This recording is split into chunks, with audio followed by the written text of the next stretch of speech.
What's going on, everyone, and welcome back to another video. After recovering from sickness, I'm back recording, for me at least, not for y'all. I actually took a break from recording because I was sick, so I'm back for real this time, and today we're going to be talking about a Kirby game that I have a weird obsession with, and that is Kirby and the Amazing Mirror. This is a Kirby game on the Game Boy Advance, released in 2004.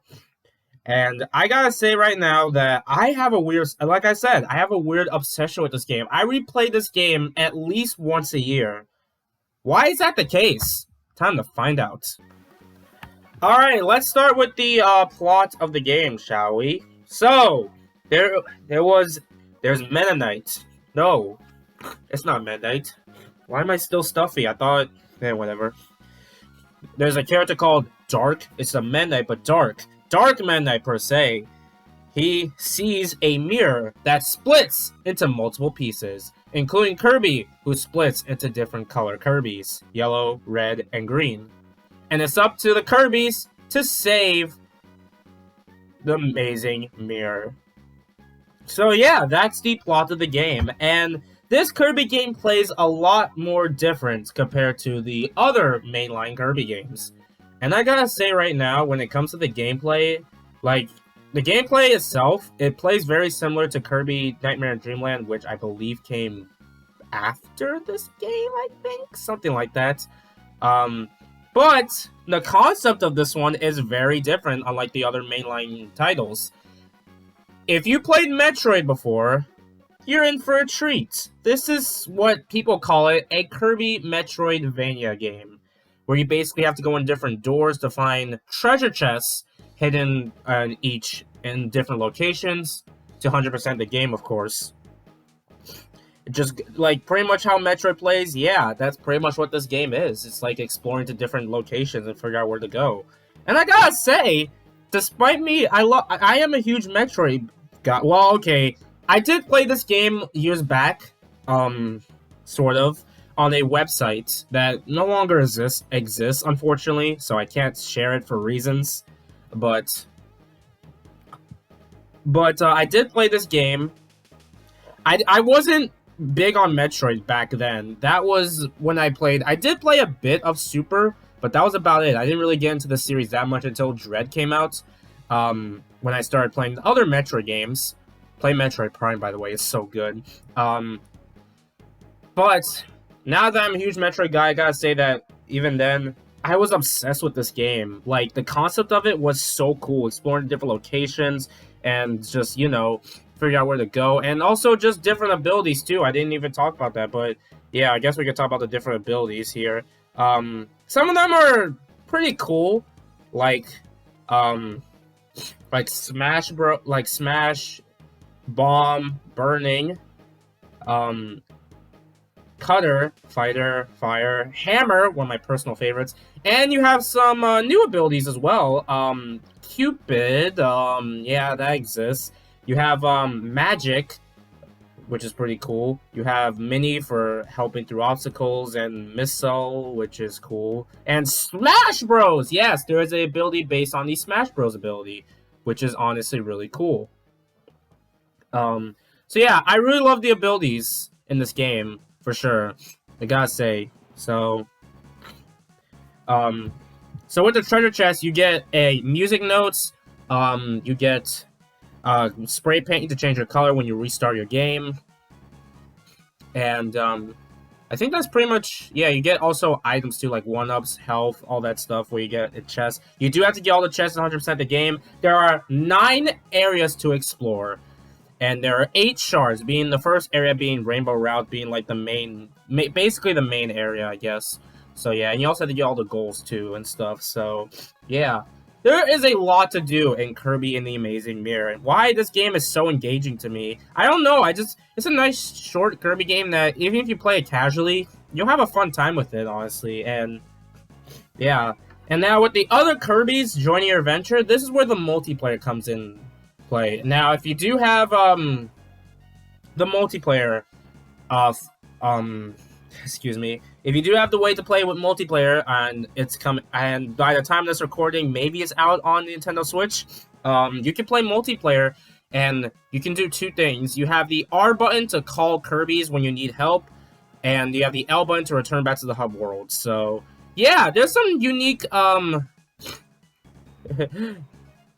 yeah, there's some, like, you know, unique multiplayer action in this, which makes the game kind of nice, easy breeze for multiplayer. Now, playing this single player, I will say, though, can be a bit, if you're cool with backtracking, that is, because there are some cases where you go indoors, you can't go back, so you have to go all the way around and go find a certain area. There is a lot of backtracking you gotta do. Personally, I wasn't bothered by it, honestly. In most cases, I guess it's around the 7th area where it was a bit more annoying, but besides that, I didn't really find the backtracking that bad, honestly. So yeah, but that's just me. So yeah, also, what else is there to talk about? Maps and music. The music is nice and catchy too, and I gotta say the Raisin Ruins theme, which is the 8th area, God, I love that theme so much. It's so good. So many great songs in this for a Kirby game. There's some nice catchy songs, honestly. I guess not as talked about compared to like Triple Deluxe.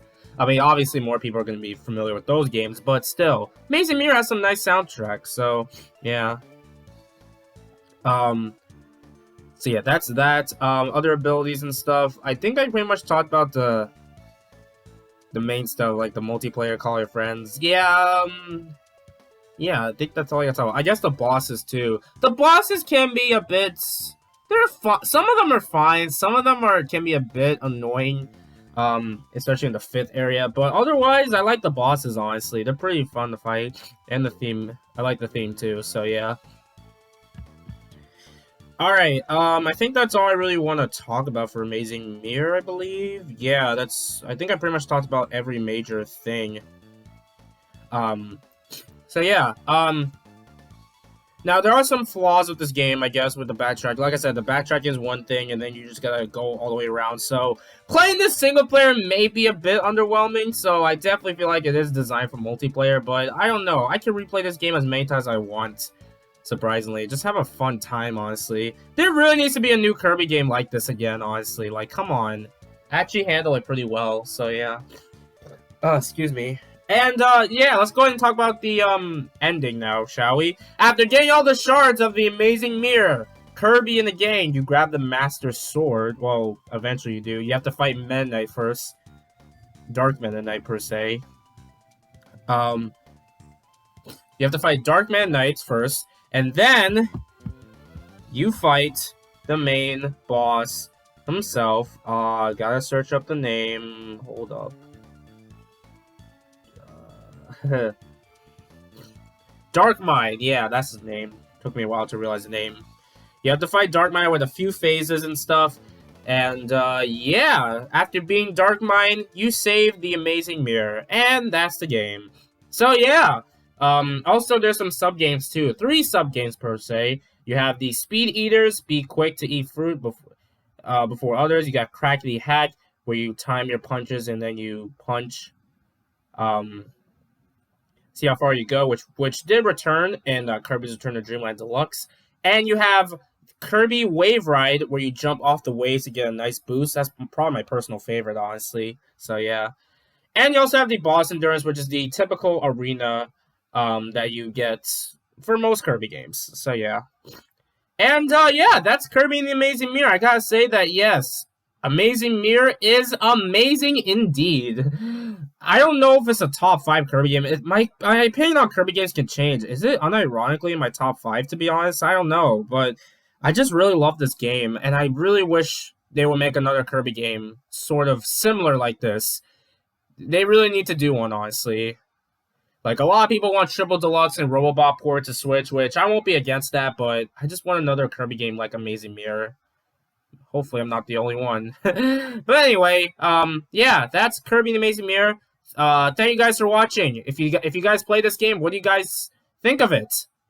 I'm going to be covering more Kirby regardless if Nintendo stopped the anniversary. Let me know in the comments below. Later, folks.